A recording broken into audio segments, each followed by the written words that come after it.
inherited something that was noteworthy? I would expect some of you have.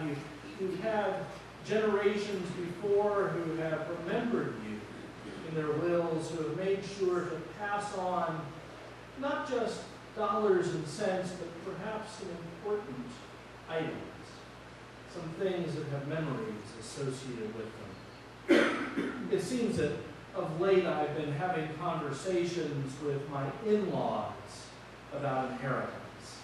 Now they're in good health, don't worry yet, but when we were down not too long ago, my mother-in-law said to me, "You know, Paul, when I'm gone," he always loves these things that begin that way, "when I'm gone, you should take my sewing machines."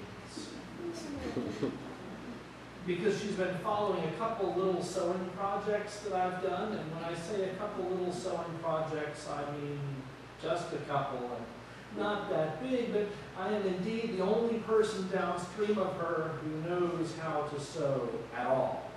So she's trying to make sure that I can do some canvas work and remember her when the time comes. Now my father-in-law, he doesn't have a sewing machine, which is probably a good thing. He loves music. You know, and he's got guitars and banjos, and he's got a concertina. You know, one of the little squeeze box accordions. And, well, since I have a couple banjos and a couple guitars, he figures that I need to have that concertina when the time comes. And I guess he assumes that my brother-in-law, his son, isn't going to pick it up and play it, so he might as well pass it on to me. Now, I hope that it'll be a good many years before I inherit any of that stuff.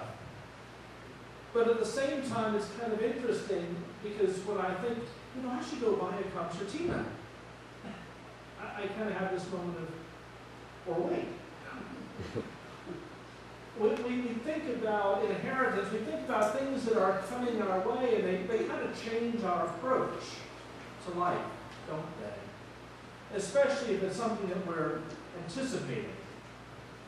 Now, in Jesus' day, he was wandering down the road with his disciples. He was speaking to the crowds who came, and there was this one person who called over the din of the crowd, "Teacher, make my brother divide the inheritance with me."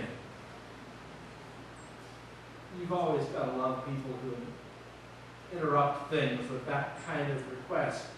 Now, we don't know what was going on, but the traditional division of an estate in Jesus' day was for the eldest son to get 2 slices of the pie, and all of the other sons to get 1. Ladies didn't get anything. The women had to rely on whatever their own husbands might earn or inherit. But we have this younger brother, probably, asking Jesus to make the older brother divide the family inheritance. And again, we don't really know what's going on. Is the older brother squeezing him out entirely and hoarding everything for himself? Or is maybe this younger brother trying to be bold and get a 50-50 split of the estate? Luke simply doesn't tell us what's going on. He doesn't tell us what the real squabble was about. Not that it matters that much, because, frankly, Jesus ducked the question. Just like Jesus ducked the question a couple weeks ago when Mary and Martha were squabbling about who should do the housework and who should get to sit and listen when Jesus was speaking to his followers. Well, Jesus ducks the question again this time, and he fires out a quick, "Who died and made me the judge between you two?" But you know, in his refusal to judge between the brothers, Jesus was really judging both of the brothers. 2 brothers whose family had amassed enough wealth that they were fighting over it, instead of trying to use it for the good of the community. And then Jesus turns to share a parable. But he breaks from his usual way of telling parables, where he would tell the story and just let it sit there and let people think about it. or where he would tell the parable and it was a hard one, and so at the end he would sort of distill it to its core message. This time Jesus hands the people the moral of the story, and then he begins to tell it. He says, "Take care. Be on guard against all kinds of greed, for one's life does not consist in the abundance of possessions." And so Jesus, having laid out the moral, goes on to tell the story of the rich man who's doing so well that he decides to rip down his barns and build bigger ones. It's a story that doesn't faze us too terribly much today, living in our affluent culture. But it would have set off all kinds of alarm bells for the folks of Jesus' day. Here was a man who was wildly successful. In a nation of peasants, working someone else's land, this guy was a landowner. His farm produced all the food that his family would need, and so much more that he had to hire other people to come and work the lands to harvest his crops. And even after paying them their wage, he still had so much extra that he had to store it not in a barn, but in barns, plural. One barn wasn't even enough. His surplus was so great that instead of building a couple more barns to hold it, he thought it would be fun to just tear down all of the old ones and build up great big mega barns, a whole complex of them. And you can imagine that he might have even put his name up on them in neon just to let everyone know whose barns these were, so they would know just who was rich and powerful. But God said to him, "You fool, this very night your life will be demanded of you. And all the things that you have prepared, whose will they be?" And so it is, Jesus concludes, with those who store up treasures for themselves but are not rich towards God. And Jesus drops the mic.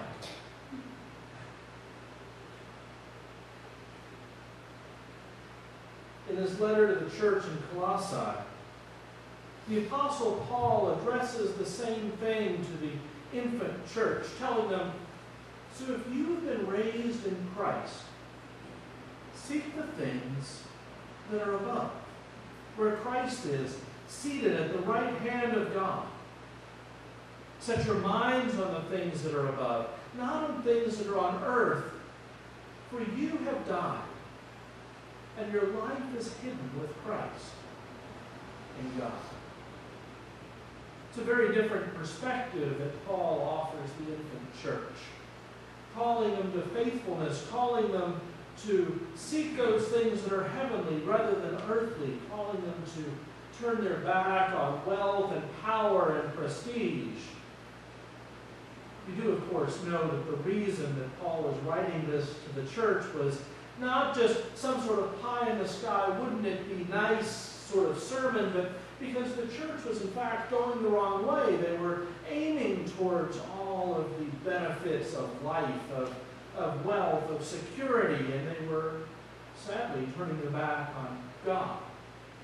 So Paul's words are really offered as a corrective, as he tells the church, "Put to death, therefore, whatever in you is earthly." And he gives the list: fornication, impurity, passion, evil desire, and greed, parenthesis, which is idolatry. On account of these, the wrath of God is coming to those who are disobedient. He then gives positive advice to get rid of all such things, and he gives the list again: anger and wrath and malice and slander and abusive language from your mouth. Paul needed to hammer this not once, not twice, but 3 times as he lays this out to the church that's struggling with trying to get their heads around this concept that maybe treating people decently is more important than wealth and power. And then he wraps up. In that renewal of Christ, there is no longer Greek and Jew, circumcised and uncircumcised, barbarian or Scythian, slave or free, but Christ is all and is in all. In our nation, we're so often lured, just as people have been from time out of mind, lured by the notions of security, lured by the idea that our wealth can protect us, lured by the idea that maybe there is indeed some barbarian and Scythian from whom we should have no dealings, that maybe we need to protect what's ours, even at the expense of others.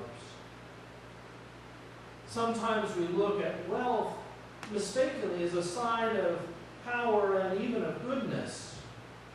Certainly our Puritan ancestors imported that notion with them when they came across the Atlantic and landed at Plymouth Rock.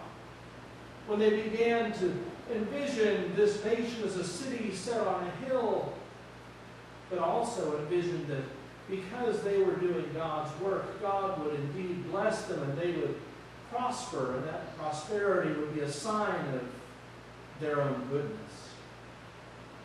It didn't take too long, really, though, for that notion to start to fall apart as people began to realize that, yes, just as in ancient days, the wicked prosper and often the good do otherwise. You don't have to look too far to see that, do you? But still, that's part of our culture, and there are plenty of folks who keep going back to it, saying that if you're faithful, that you'll get rich. Well, other times, we're willing to sacrifice others just so that we can feel safer. Japanese Americans perhaps know the story most recently. Those who during the Second World War were rounded up and put into, we don't call them concentration camps here, detention camps. Places where they would have to wait out the war until wiser and cooler heads could prevail. Because they looked like the enemy. People were afraid and decided that the safest way was just to lock them up. Never mind the fact that their sons were serving in our army. Never mind the fact that these Japanese Americans were indeed Americans. You know, as Christians, we're called to do things differently. We're called to see things differently. We're called to live differently. When we look out and we see a system where wealth and power are elevated and humility and kindness are denigrated, we have a task to do. To speak for those who cannot speak for themselves. For even in our moderate wealth bracket, this is after all Fairfield County.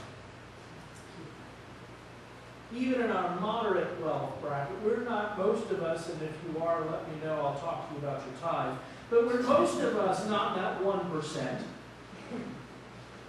But like I said, if you are, talk to me. But most of us in that kind of comfortable middle.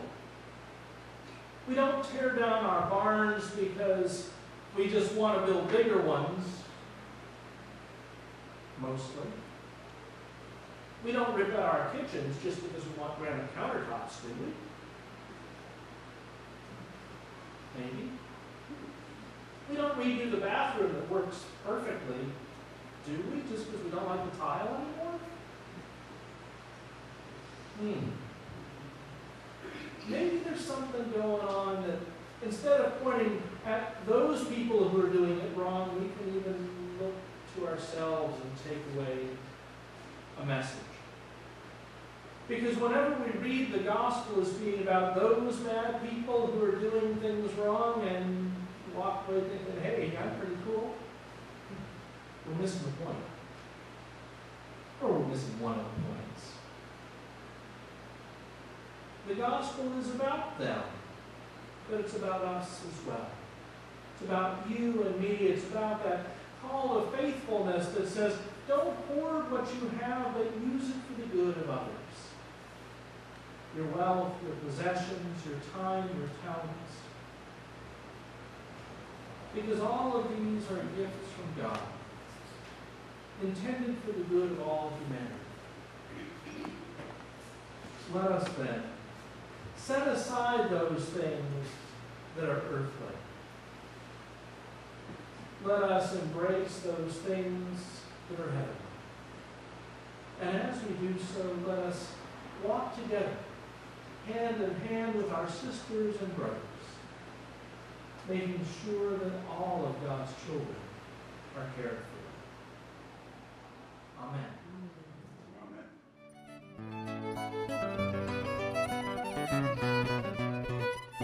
Amen.